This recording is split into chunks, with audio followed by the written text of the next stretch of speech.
Yo estudié en la antigua escuela de restauración y hostalatge. Luego tuve la suerte de poder estar 14, 15 meses en Can Fabas con el señor Santi Santamaría, y esa fue una experiencia que a mí me llenó y me marcó totalmente. Siempre me ha gustado mucho todo lo que es el mundo alrededor de una mesa, el comer, el disfrutar de la buena mesa, y en mi familia tengo bastantes cocineros, bastantes espejos donde mirarme, y dije, bueno, pues vamos a seguir por aquí.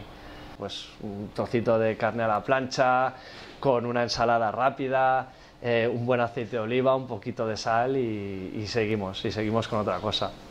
Personalmente me quedo con la cocina tradicional, sin ningún tipo de dudas, porque creo que es la cocina que a mí me gusta, la cocina que yo sé hacer.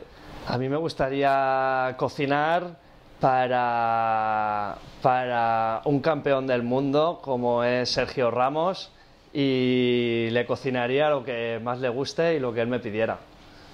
Y yo creo que podemos sorprender con cosas muy simples y que están a la base de todos, en sitios muy cercanos. No habría que falta de viajar a la India o viajar a Sudáfrica o viajar a la Polinesia. Yo creo que podemos sorprender mismo yéndonos a cualquier zona de aquí cerca, ¿sabes?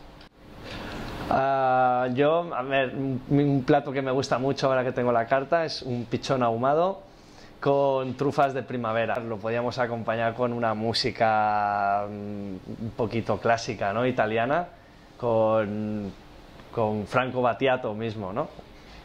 Para un día de resaca yo pondría la de I Singing in the Rain. Aficiones, tengo una que no tengo mucho tiempo, que es la de estar con mis hijos. Tengo la de que me encanta el fútbol, me encanta pescar, eso sí, soy pescador de agua dulce. Tengo que admitir que si me dejaran escoger una manera de morir, moriría bebiendo champán y comiendo caviar, ¿no? Este sería mi gran vicio, pero como no lo puedo hacer cada día, me conformo con un poco de chocolate negro fundido.